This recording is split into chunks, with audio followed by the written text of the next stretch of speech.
Guys, welcome back to the show. I'm Bob K6UDA, and this is the K6UDA radio show. Uh, you know, I miss being a member of the ARRL, the old ARRL, not this new one that isn't really a membership organization, that doesn't really do things for its members. I'm talking about the one where it was an actual membership organization, where our votes counted, where our voices counted. The one that actually stood up for spectrum defense and the rights of the membership. The ARRL hasn't been that in several years. And it seems with this new proposed bylaw 18, it'll be worse than ever for its members. Stick around, we're going to talk about it this time on K6UDA Radio.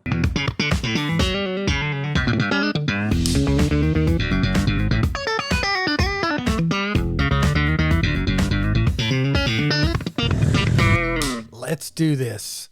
All right, before we get into this, I want to ask you guys the big favor. It doesn't cost you anything, but if you could like the video, subscribe if you haven't, share the video with somebody, one person. If everybody shared it with one person, this video would get to basically everybody that it needs to get to. And leave a comment. Let me know what you think about this. Also, you can watch this video here on Rumble, over on YouTube. You can actually catch my Saturday morning stuff on X at Grayman Survival. Don't forget, Monday mornings, I do a JS8 call net. That is called the SIP net. That's on Mondays. And on Saturday mornings, we do the Southern Idaho Preparedness Net exclusively over on Rumble and on ham radio. You can participate using WiresX, YSF, Echolink, and you can learn more about all that at my very brand new revamped website, s3films.com. Give it a shot. And now let's get into it. All right, guys, if you're an ARRL member, or you would like to be an ARRL member, but you let your membership lapse because of all the crap that's been going on over the past few years, this is a video for you. Now, these are not really my words because I'm not a smart guy, and I admit that. But this guy, Fred Hoppengarten, K1VR. He is a smart guy. He's an attorney. He's also the former New England Division Director. And Fred put out a kind of an information sheet about this proposed bylaw 18, which they're going to vote on here in January, coming up real soon. First of all, if you're a snowbird, if you go away for, say, the cold and rainy months or snowy months, and you go somewhere nice and warm, like, Arizona, or maybe even the Florida Keys, you might not be able to run for a division director. Candidates must live full-time within the division. Ownership of property or part-time residency within a division does not satisfy this eligibility requirement. This is by K1VR. So according to Bylaw 18, living in the division for 300 days per year, i.e. less than full-time, would not satisfy the eligibility requirement of a full-time residency. Please let me know if you know of any current board members who have a second home, or they vacation outside of their division for extended times. Guys, 300 days a year is basically that's kind of snowbird territory. People that take off, they live up north, take off during the winter, January and February, come back in March and live, the rest of the year in their primary domicile. But maybe they take off and they go down in their motorhome, or they've got a vacation home in Cabo, in Florida, in Arizona, somewhere nice and warm for the winter months. According to this, they would be ineligible for running for a directorship in their home division. But that's not all. Uh, A candidate may not make any comments, directly or indirectly, referring to their opponents in any campaign communication, oral or written. Candidates participating in a debate may mutually agree to waive this provision for the duration of the debate. According to Bylaw Division 8 or Bylaw 18 Division 4, a candidate may not make any comments directly or indirectly referring to opponents in any campaign communication, oral or written. So if you disagree with the current guy that's in office or that's on the directorship, and you want to make a difference, you want to present your point of difference, well, you really can't, because you can't say, hey, this guy over here believes in pink elephants, and I don't think that pink elephants are real. That, to me, my friends, is a huge red flag. They don't want the competition. They don't want people from the outside or people that David Meisner doesn't control taking up space in their boardroom. Election campaigning and fundraising shall take place entirely within the division holding the election. Candidates may not solicit or accept financial support of any kind from outside of their division by any means. This includes services such as GoFundMe or by using an intermediary. In addition to GoFundMe, a challenger could not use Classy, Fundly, Double the Donation, Kindful, Fundable, or any others that might be out there.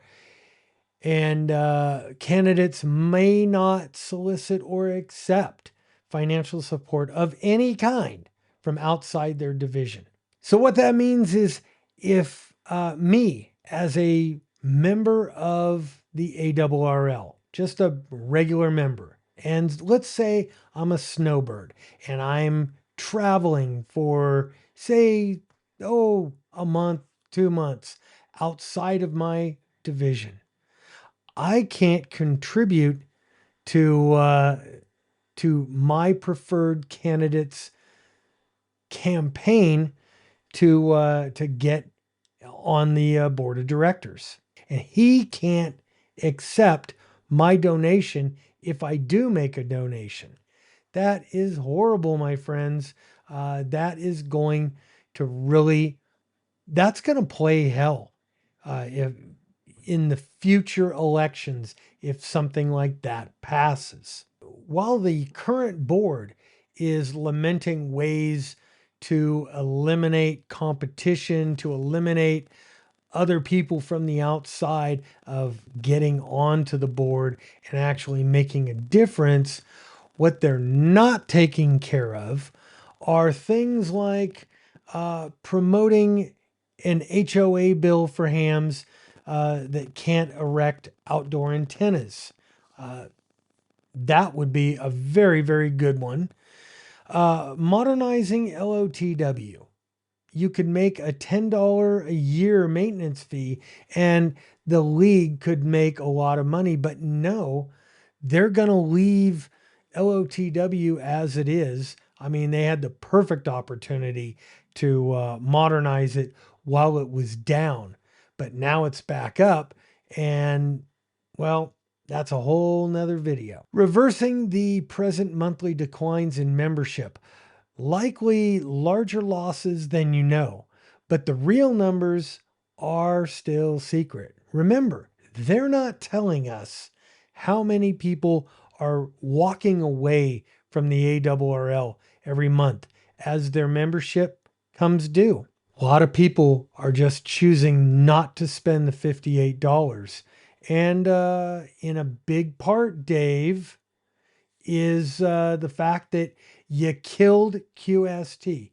You killed one of the big benefits of being a member, of being able to get a magazine, a physical magazine, and being able to look at the ads and the articles and pass it along, sometimes to non-hams. Can't do that anymore because you were trying to save money. I think it cost you money. Pressing forward on a fully electronic VE program. I don't know why we're not doing that. That is insane that in 2025, we can't modernize the VE program. Don't tell me that that's an FCC thing, because W5YI is doing it. How about assembling a great catalog of educational video classes in an easy to find and easy to digest format? Hey, I don't know. There's a whole bunch of, say, YouTubers that would probably be more than willing to present material or do things. And I ain't talking about me. I'm talking about like tons of others out there that maybe have an expertise in one little area and can put together a nice video. How about some spectrum defense, actually? Oh, yeah. Maybe, just maybe, we could get back that 2 megahertz that we lost in the 220 band now that UPS is not using it. Funding more RFI work and developing advertisers, actual new advertisers for QST and other opportunities. So, what can we do about this as members, as potential members? Well, for one, here in the 2025 election cycle that's coming up for committee members, the Southeast Director, Mickey Baker, he's up for re-election, N4MB, and the Rocky Mountain Director, Jeff Ryan, K0RM, they're in the mix. You know what? If they're voting along with David Meisner as a block on virtually everything, and you would like to see a difference, vote against them. If you're in the Rocky Mountain division or the Southeast division, you can vote against those two and put somebody else in. Hey, 2026 election cycle. It's not too early to recruit candidates to run against these guys. The Great Lakes division, Scott Yonley, N8SY, Dakota division, Bill Lippert, AC0W, Delta division, David Norris, K5UZ, and the Midwest division director, Arthur Zeigelbaum. Sorry, I butchered your name. K0AIZ. Guys, if these guys right now vote for this abomination of a bylaw change, as can be expected, because they endorsed it, run against them. Somebody run against them. And you know what? I'm sure there's a lot of people in your division who would like to see some of these guys get basically primaried out. Let's just show the ARRL that, hey, if they're going to take membership money, they're going to have to deal with membership. All right, guys, just a little food for thought here. If you're a current ARRL member, or you miss being an ARRL member, remember, we do still have the power, and no matter what they do, we can make a concerted effort to change this board and make them accountable. Oh yeah, I love my life. I'm not going to end anything. I will catch you guys on the next one. I'm Bob, K6UDA, and I'm out of here. 7-3.